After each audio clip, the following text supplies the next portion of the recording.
Well then, hello there folks. Happy Sunday to you. As I am doing this video, today is Father's Day, so I want to wish all the fathers out there a happy Father's Day.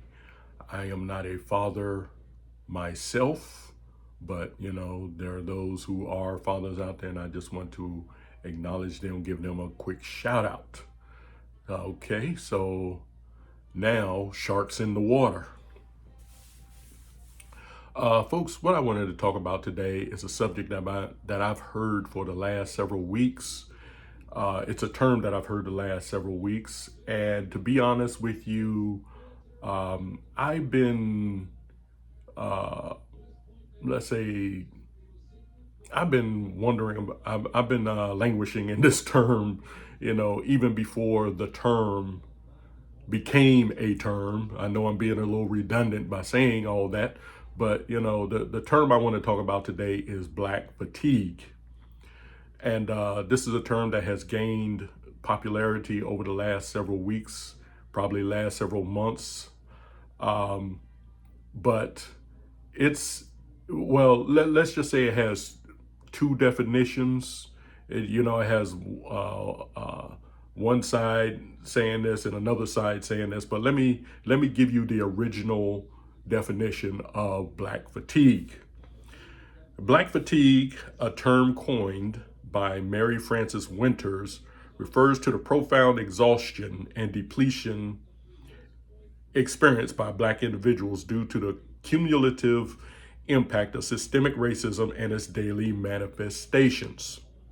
This fatigue is not merely physical tiredness, but a deep-seated weariness stemming from the constant need to navigate microaggressions, prove one's worth, and process the emotional toil of racial injustice. And like it says, it was first coined by Mary Frances Winters. I think she even has a book called Black Fatigue. Okay, and black fatigue originally meant, people, black people of the black race who are tired of the microaggressions and the systemic racism and all that and everything, and they're just getting tired of every time they look up, a black person's being harassed by the police, or some white person calling them the N-word or something like that. And which this is not going on as a lot of people make it out to be. I've heard recently that people say that racism is at an all-time high. And I saw a meme on Facebook where Samuel L. Jackson said that when he looks at Donald Trump, it's like he's looking at those people that held him back during the times of Jim Crow, which is not true, because we have no separate water fountains or separate bathrooms or separate hotels or separate places where black people can go, and basically I just think Samuel L. Jackson is just coming out of an area of hatred for Donald Trump, because he heard all the hatred about Donald Trump on the media, and now he's getting in on it and everything. He's like, yeah, Donald Trump is just like the KKK. I remember when I was,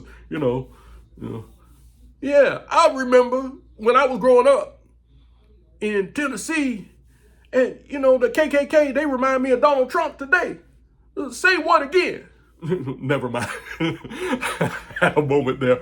But anyway, a lot of what we see that a lot of what black people are seeing today, and they're saying they're microaggressions, and they're saying that they're going through the same thing we went through in the 40s and the 50s. It's not true. It's a form of gaslighting, but lately the term black fatigue has gained I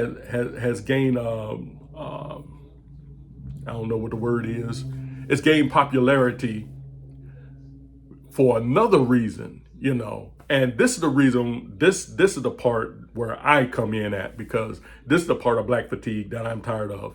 And let me tell you, the black fatigue they're describing today, I've suffered from it for decades before today, before that term even became a term.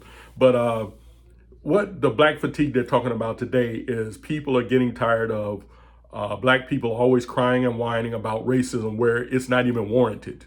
There is no, there let me just say that there are police officers out there who are racist. Okay, white police officers.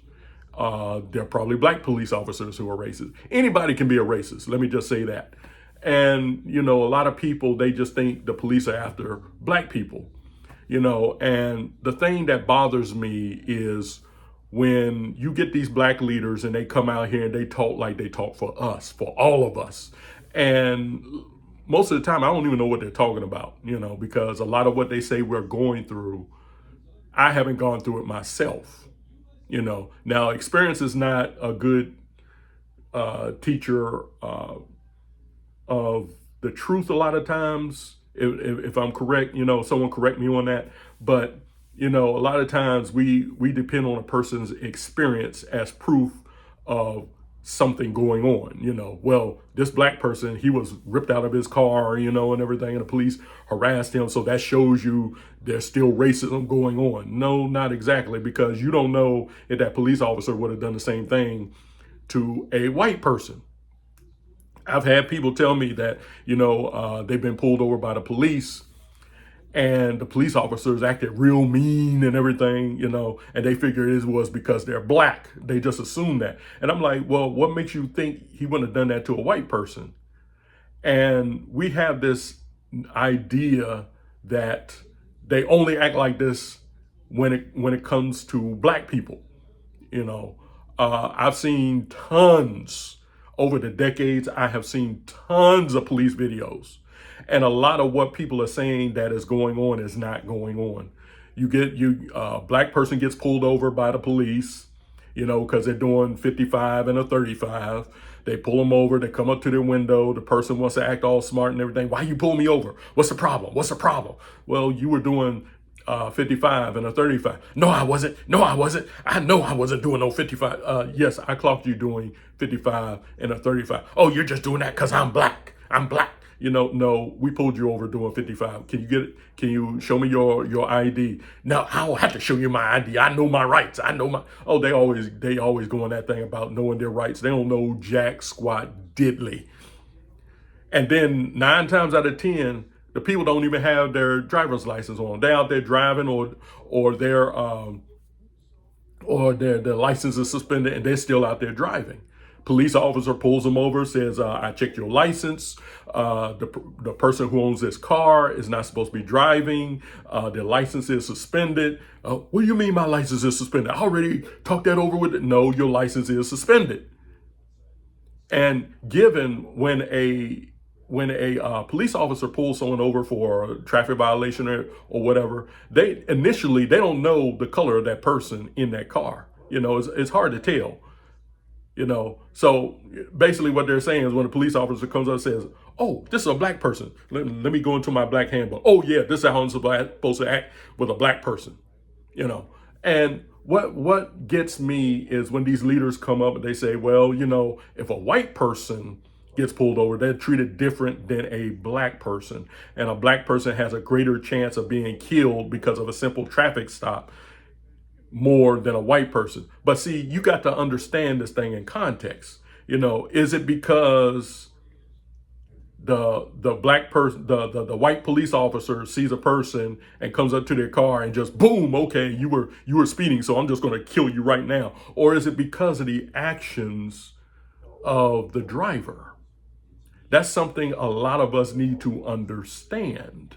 And a lot of us don't understand that. You get up there, you cop an attitude with a police officer, you got a simple traffic stop, and then you turn it into a felony, and they tell you to get out the car, and you are ordered, when a police officer tells you to get out of the car, you need to get out of the car. When they tell you roll your windows down and lock your doors, turn your car off, you need to comply. But a lot of these people don't want to comply. And so they turn an anthill into a mountain, and they go out there and you just doing this because I'm black. No, I know my rights. Let me call my lawyer. Let me call my mama. And one of the things that gets me about a lot of these people who get pulled over, and I've seen white people do it too.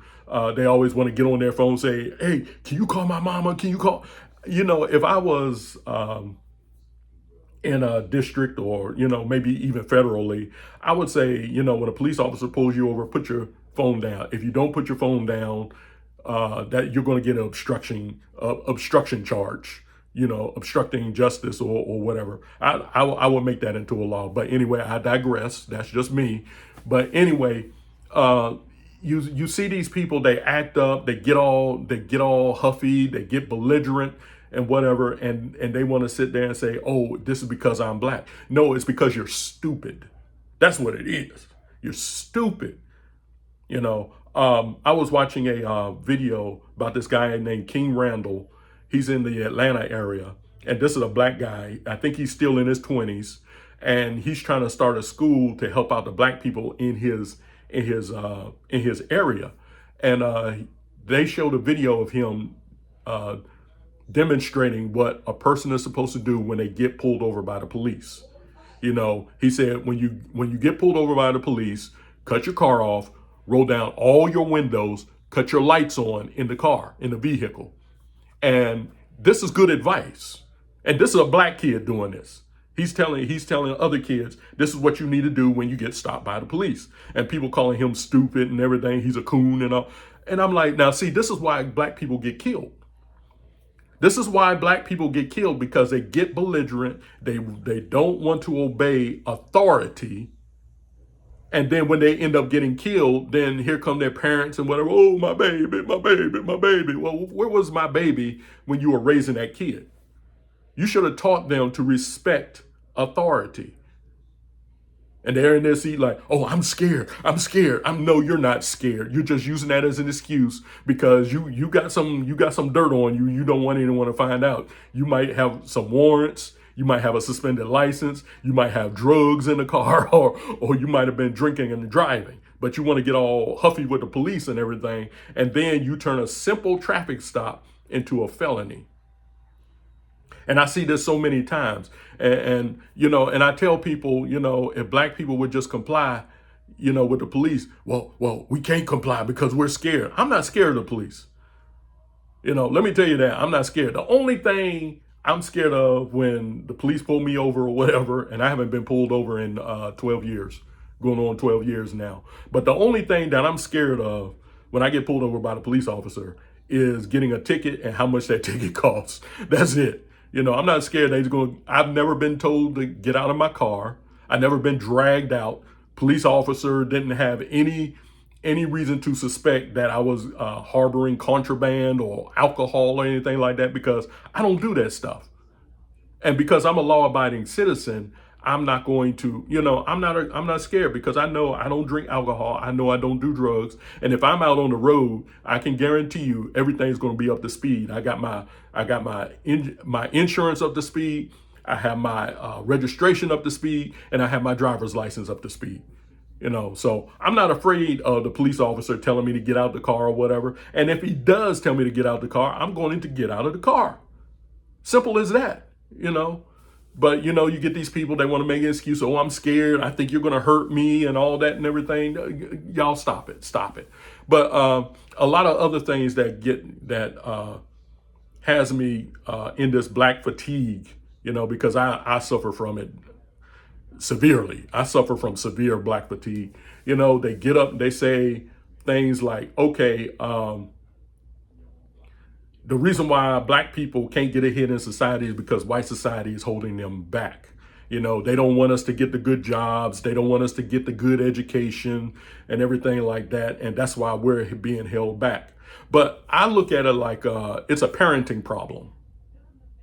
It's a serious parenting problem. And I tell this, and folks, please get me when I say this. I'm not bragging. Whatever I say, to God be the glory.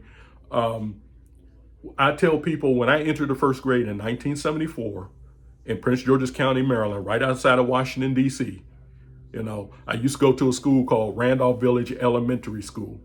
And I went to that school for 2 years before my family moved to Oxon Hill, Maryland, which is now Fort Washington, Maryland. And I continued my schooling there. But when I entered the first grade in 1974, I was reading on a third grade reading level. And the rumor was that I was a retarded kid, that I had autism or something like that. But the teachers called my mom And my mom was like concerned, what's wrong with Vincent? What's wrong with him? And they said, well, Mrs. Brown, we got your child in special education. He can stay here if he wants to, but he doesn't need to be here. And my mom asked and said, well, why doesn't he need to be there? And the counselor told her, said, well, your son is in the first grade, but he's reading on a third grade reading level. Now, given the school that I was going to was about half black and half white at that time. Of course, Prince George's County is mostly black now, but at that time, the school I was going to was pretty much half black and half white. I was out reading. Everyone in my class received awards. I remember one day I received an award, brought it home. My dad bought me a beach ball, to reward me for the awards and everything. And I was listed in the top 10 students in Prince George's County for reading and science, because I'm big science. I like science. I like to study birds and well, not birds, but sharks and snakes and bugs. Those are the big three with me: sharks, snakes, and bugs. SSBs. I guess you could call it that. And I've always been a person who liked to read. I like to find out information. And even though I'm not a perfect reader, nobody really is, I like to sound out my words. Even to this day, I like to sound out my words. And my mom told me she didn't even know I was reading. Now, that's the thing. Now, see, that's where I say, hey, to God be the glory. And even if my mom knew how I was reading, God still gets the glory. But I don't even know how I knew how to read. I really don't know. I can't tell you. My mom doesn't know. I don't know. But I was reading on a third grade reading level in 1974. This is 5 years before the Department of Education came into play. Now, a lot of people, you look at it, they say, well, the reason why we black people are falling behind is because, the white man is trying to hold us back. And I've shared this information before, and it's worth sharing again. When I was growing up, my parents had 2 sets of encyclopedias. 2 sets of encyclopedias. Not only that, they had other reference books and everything. When I was in the 70s, and I've shared this before, and I'm going to share it again. I don't know if you all remember that show. It used to come on ABC called Wild Wild World of Animals. That was one of my favorite shows. And my parents knew I had a love for animals, so they got the companion books to that program from Time Life. And I still got a couple of them books with me now to this day. And when I was 8, 9, 10 years old, I was reading these books, and I can guarantee you, if I were to show these books to an adult today, they couldn't read it. But I was reading about pufferfish toxins and how many shark attacks happen. I was doing this before I was a preteen. And in that book, they had an excerpt to the book Jaws, the first few the first few pages of Jaws. I remember reading that to my mom when I was coming up. So when I hear black people say, "Oh, we're falling behind," the reason why we don't have the education because white people don't want to, don't give me that garbage. Don't give me that, because some of my best teachers were white teachers, and they were very good teachers. And I'm talking about in the 70s and the 80s. Now, given I was mentally lazy, I didn't apply myself to my studies like I should have. But I really do believe if I had, I would have been probably in the top 10 in my class. But that goes without saying. I know how to read. I know how to look up information. And when you have a lot of these black people talking about, oh, we don't have the resources, like they say, well, black schools are different from the white schools. The white schools got all the resources. The black schools, they don't have the resources. First of all, you need to understand, in your given city, you have a leadership called the city council. And in most of your large cities, like where I live at in Durham, North Carolina right now, where I grew up at, Washington, D.C., and I'd probably say even in my hometown of Roanoke, Virginia, I guarantee you look on their city councils, they're going to have some black people on there. And when people say, well, the black schools just don't have the resources the white schools have, that's garbage. That's garbage.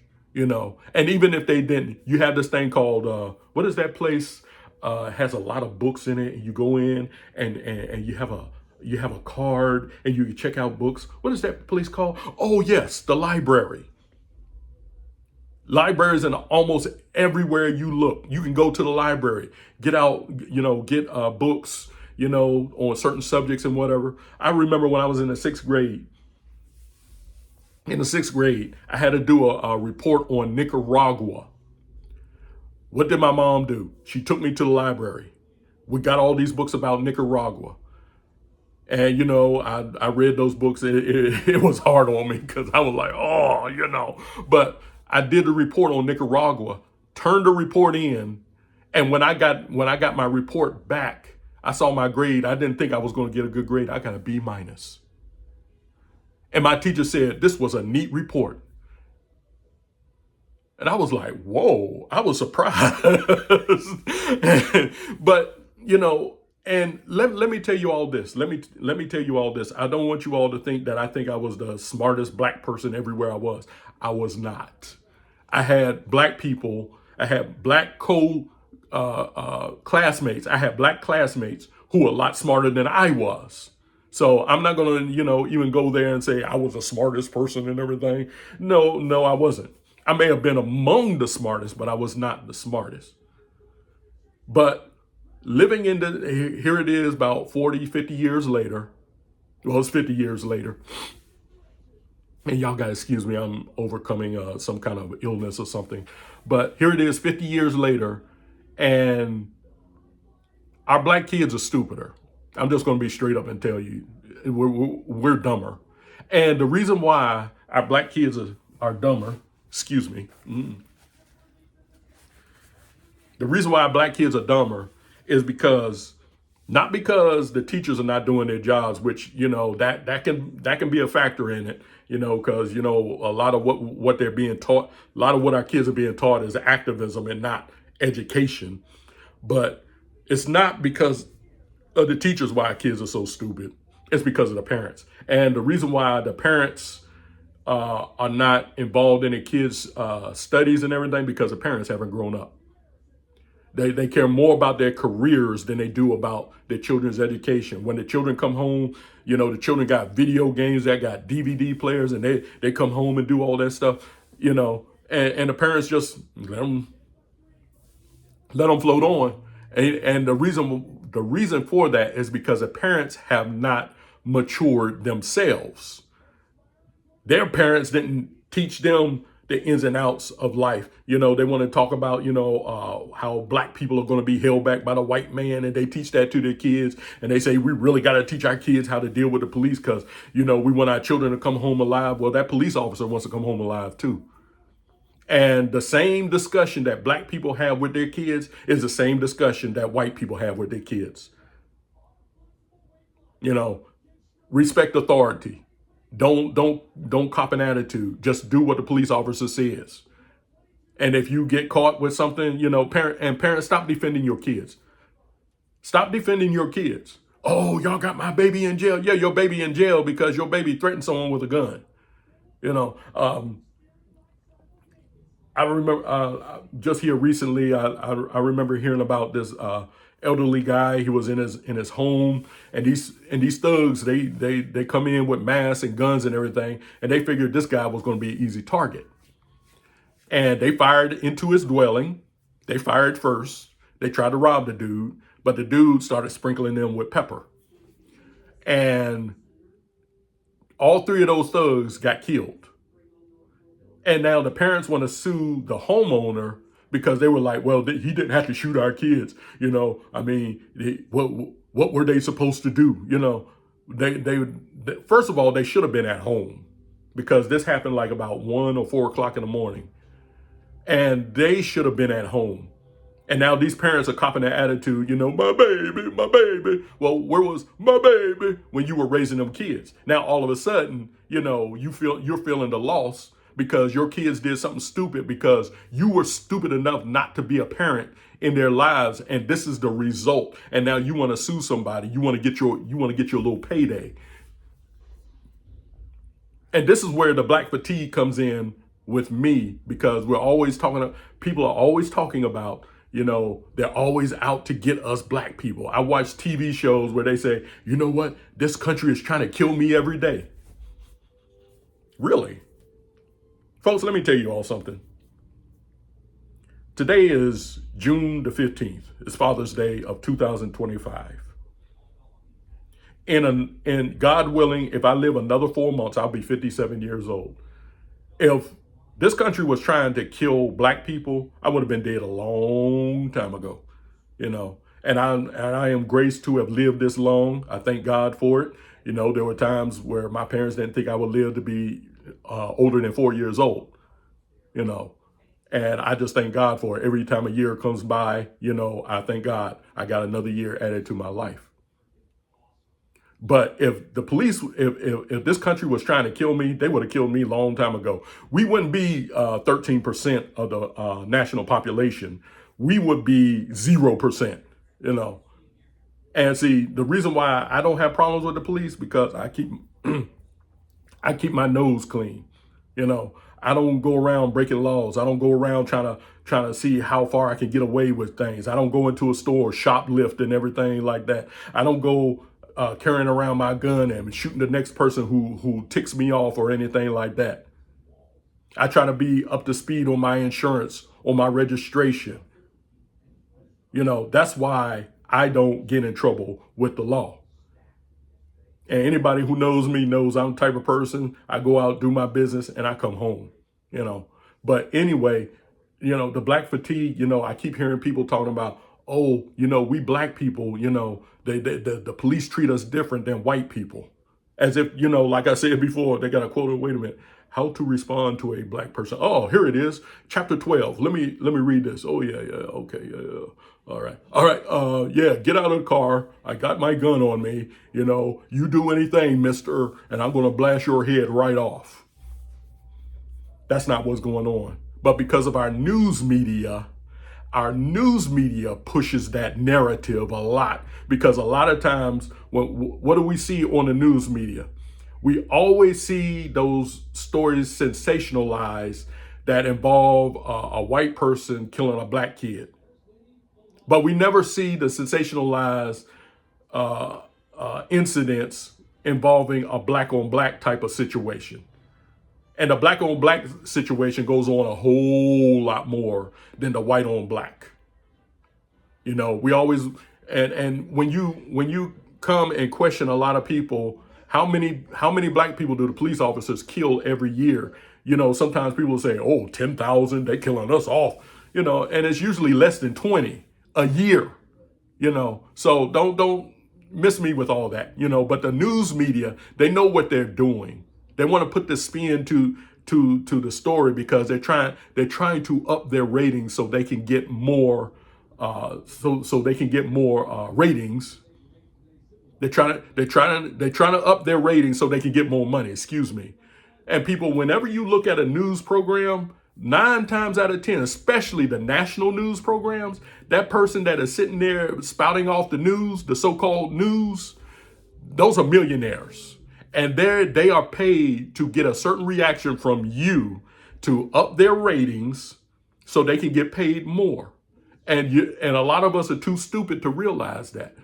All the news media does, they get a story. Let's say they get a 30-minute interview. They chop here, they edit there, they slice there, and they condense that 30-minute interview into a 30-second soundbite. And they got it structured in such a way to get you to believe what they're pitching to you over the airwaves. And you sit there and you believe a certain way. And now you're thinking that, oh, this is the news. This is the news reporter. He's telling us what's going on in the world. No, he's telling you what's going on in the world with a little spin to it to get you to believe a certain way. Because if you believe a certain way, you'll react a certain way. And based on your reactions, their ratings go up and they get paid. Same thing with these so-called civil rights leaders out here. You see a lot of them in the church, and they do the same thing. They sit there, they live in their nice houses. They don't even live in the black communities. They got their nice mansions. They drive their nice cars. They always dress to the nines. And they get up there and they tell you that black people can't make it. You know, they're holding you back and everything. And a lot of us don't have enough common sense to realize, wait a minute, preacher man. Wait a minute, civil rights dude. Then why don't you live in the black communities? Why you living in a nice house? Why you driving a nice car? Because a lot of us, we are mentally, intellectually, and intellectually lazy. And so what that results in is people who want somebody else to do their thinking for them, to do their talking for them. They don't want to receive their information passively, and they really don't want to go out there and look for things themselves because it's too much work, because they're mentally, intellectually lazy. I don't know why I say mentally and intellectually lazy. They want somebody else to think for them. They want somebody else to speak for them. And that's the reason why you have the Al Sharptons, you have the Roland Martins and the Joy Reids and all these people. They're their spokesperson. They're the ones out there telling them, what to say. They're the ones telling you how you're supposed to think. Hey, I'm the big name news reporter. I know what's going on in the world, and I'm going to tell you this. And see, some of us, we are so lazy. When we come home from work, we put our lunchbox down, we throw the Coke down on the couch, and we flick that remote control, and we let these rascals speak into our lives, thinking that they're telling us the truth. And 9 times out of 10, they are not telling you the truth. And see, they're in the business of news. They're not in the business of telling you the truth. See, that's one thing you need to understand about your news media. But you got some people who are still stupid. They can hear exactly what I'm talking to you about right now, and they're still going to believe their news media. They're still going to believe the MSM. They're still going to believe them over somebody who can go out there, do the research, check out what's going on, and give you the actual truth about it. Now, forget how it goes. They say the lie can travel around the world 4 times while the truth is still getting its boots on. See, we'll believe the lie and just like that, but the truth, oh, wait a minute. I got to check into this. I got to look into it. And 9 times out of 10, these people, they say they'll check into it, but they don't. The only way they check into it is by going to their favorite news personality and say, oh, okay. What he says is true. So, hey, but this is where I get my black fatigue from. Because you get these people up here, they get to talking, they talk like they talk for all of us. Oh, we black people, we go through this every day. Not me. I don't know which black person you're talking about, because I know I don't go through it. And they talk as if one black person's experience is every black person's experience. It ain't my experience. Yes, look, don't get me wrong. Growing up, I had white people call me the N-word, but I don't judge every white person based on what an individual white person did. Yes, I've had white people call me the N-word. I can recall 2 times in my entire life. But when you compare to the people who look like me using the N-word, I done lost count on that. I've heard more people that look like me use the N-word way more than any white person I know. So people, cut it out, And I know people will watch this and they'll say, "Oh, he's a coon. He's a sellout." My favorite was what someone called me a few years ago. He said that I was a black comfort dog for white conservatives. Yeah, he said I was a black comfort dog for white conservatives because people like me make the white conservatives feel, because white conservatives, they're racist and they're violent. They don't like black people. They don't like immigrants. All that cute little stuff that they like to say about them and everything. And I tell people I don't do this to cape for conservatives or anybody. I do this to cape for the truth. That's all I care about is the truth. And if a Republican or a conservative says something that's out of the way, I'm going to call them out. Say, hey, nah, that's wrong. That's wrong. But my reason for believing like I do and for talking like I do has nothing to do with politics. Politics, I don't understand politics. I don't get politics. You know, to me, politics means pick a side, be diligent on which side you pick, and no matter what the other side says, whether it's the truth or not, just don't believe that other side. To me, that's what politics is. Now, I could be wrong, and if you want to, you can correct me on that. That's fine. But that's what I see. Politics says choose a side, and no matter what the other side says, be it the truth or not, just don't believe them. You stick to your side, and that's why I don't cape for politics. You know, I cape for the truth. As a born again Christian, all I care about is the truth. And it's sad to say when I go into and one of the aspects of black fatigue that really gets to me is when the churches, your black churches, you know, your Jamal Bryants and all the rest of them, they get up there and they want to speak civil rights instead of the gospel. You know, that's what really gets me.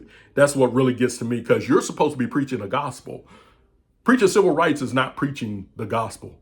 And I've heard people say, I've heard black people say, "Oh, you talking about preaching the gospel, but we got to preach civil rights too." Really? I mean, for real? Are you joking? You know, preach the gospel. The gospel takes care of the civil rights. The part in the Bible that says love your neighbor as yourself.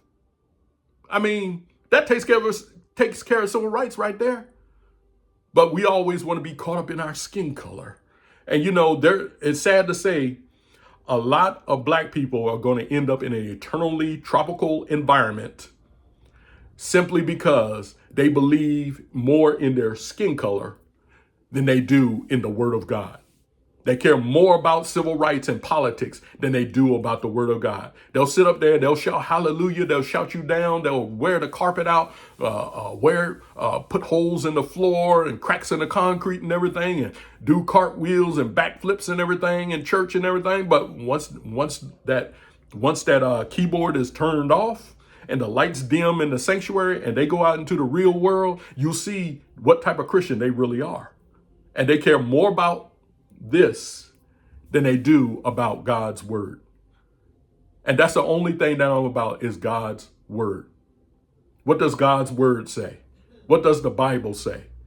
You know, and so that's basically a lot of what I have to say about black fatigue. And like I said, I've had cases of black fatigue is something I suffer from immensely, you know, because I'm tired of black people getting up here, especially so-called black Christians who really are not Christians. They might know some scriptures, they might know the Bible up one side and down the other, you know, preach across the floor and across the ceiling, but they don't know how to apply it to their lives. And this is where the part comes in where the Bible says, by their fruit you shall know them. Yeah, I hear them speaking civil rights, but I don't hear them speaking about the love and the grace of Jesus Christ and his finished work on the cross and his resurrection. I don't hear them talking about that. I don't hear Jesse Jackson or Al Sharpton or William Barber or any of these other civil rights activists talking about the love and grace of Jesus Christ. I don't hear Jamal Bryant talking about that. I don't hear Brian Karn or any of the rest of them talking about this. You know, that all they want to talk about is civil rights, black folks, black, black. And we can go anywhere. I've never had a reservation for a hotel and went to the hotel. They said, "Oh, we don't serve your kind here." I've never gone to a restaurant. They said, "Oh, wait a minute. No. We don't serve your kind here." And what if they did? What if they did? Should I call the police and charge them with a hate crime? No. Really, it's not a crime to hate. I'll be like, okay, I'll go somewhere where, you know, someone will serve me, but I'll let you know this. If someone asks me about your restaurant, I'm going to tell them, hey, don't go to that restaurant. They don't allow black people in there. I can't legislate you to love me. I can't make you to love me, because if someone comes in and they force you to serve people like myself and you don't want to, I'm not so sure I want to eat that food. So, I'll just go somewhere else, but I will let people know. You go to that restaurant, you know, I'm just going to let you know the deal. They don't serve black people over there. But I've never had to go to a bathroom. They say, oh, no, this is a whites only bathroom. I've never had that. I've never had that experience. Now, I'm not saying that it never happened. And see, a lot of people, I know it sounds like I'm ranting, but I'm just trying to get everything out. But I know a lot of people, they'll say that, well, you're trying to deny what your parents and your grandparents went through. No, I've seen the videos. I've seen them. I've seen the water hoses turn on people. I've seen the dogs turn on people, but we're not going through that today. I can go anywhere I want to. Whenever me and my wife, we want to take a trip somewhere, I think two of our favorite spots has got to be Wilmington and Myrtle Beach. And I have no problem. Wilmington had one of the biggest racial wars in this country's history. I go to Wilmington all the time. I'm like, hey, it's cool now. I mean, I go here. I have no problem. And for those of you all who talk about Southern white people that they're still lynching people, y'all stop it. Y'all stop it. Because since I've been here in North Carolina, I've lived in North Carolina since 1988. And these are some of the nicest white people down here. I don't like to refer to them as white people, be honest with you, because we're all created in the image of God. But whenever I encounter a white person around here, most of the time it's always a cordial integration. Nobody's like, oh, he's black. But there are some of us who are black. We'll look at someone saying, he's white. Gotta watch him. Gotta watch her. Because he's white people. And that's part of that goes into the white fatigue, the black fatigue that I've been feeling lately. Something goes wrong with their car or something like that. They say, oh, these white people think they know everything. Okay, well, if you think white people know everything and you think you can do a better job, why don't you do a better job? I mean, and you get sick and tired of it. And then you get these people, they want to challenge you. You're supposed to be black. Why do you think like this and everything and whatever? We black people are going through this. Maybe you're going through it. I'm not, And I'm living dead center in Dixieland, North Carolina. I've been to South Carolina. I've been to Georgia. I've been to Florida. I've been to Alabama. And I have not been treated any different in either state. So folks, stop it. Cut it out. Cut it out with the blackness and everything. Get out of yourselves. Get out of yourselves. And first of all, what you need to do is check yourself out. Check yourself out. If things are not happening for you the way you think they should be happening, why don't you check yourself out and say, well, what am I doing wrong? That's the first thing I do. I look at myself. I don't look at it and say, oh, it's the white people. The white people. They're the ones. They're the reason why, and it's so easy to blame white people instead of looking at yourself and saying, how can I improve on myself? Once again, you're mentally and intellectually lazy.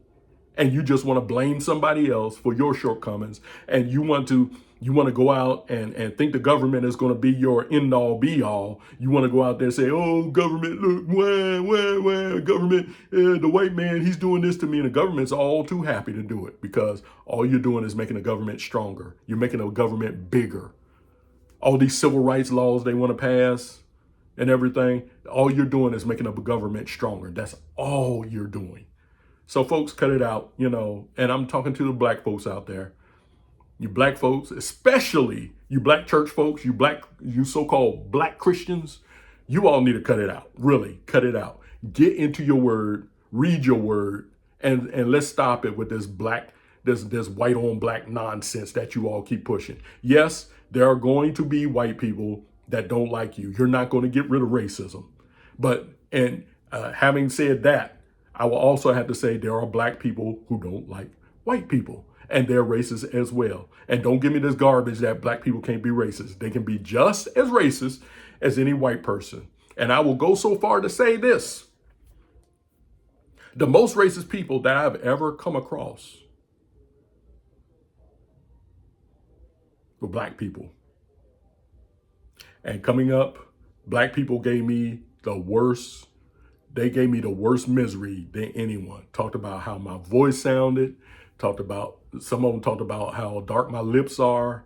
Some people talked about how I walked, how I looked. They talked about how ugly I was and everything. These were black people. Yeah, you had a few white people in there too, but it was mostly black people. Most of the people who wanted to fight me for something stupid were black people. So folks, end it on this. End it. Let's stop this. Let's stop this gaslighting. Stop gaslighting the white people and take responsibility for yourselves and do what you need to do to improve yourself. And that's all I got to say. I hope I explained it to the best of my ability. But anyway, I'm Vincent E. Brown. I'm signing off. Until the next time, I'll see you on the rebound.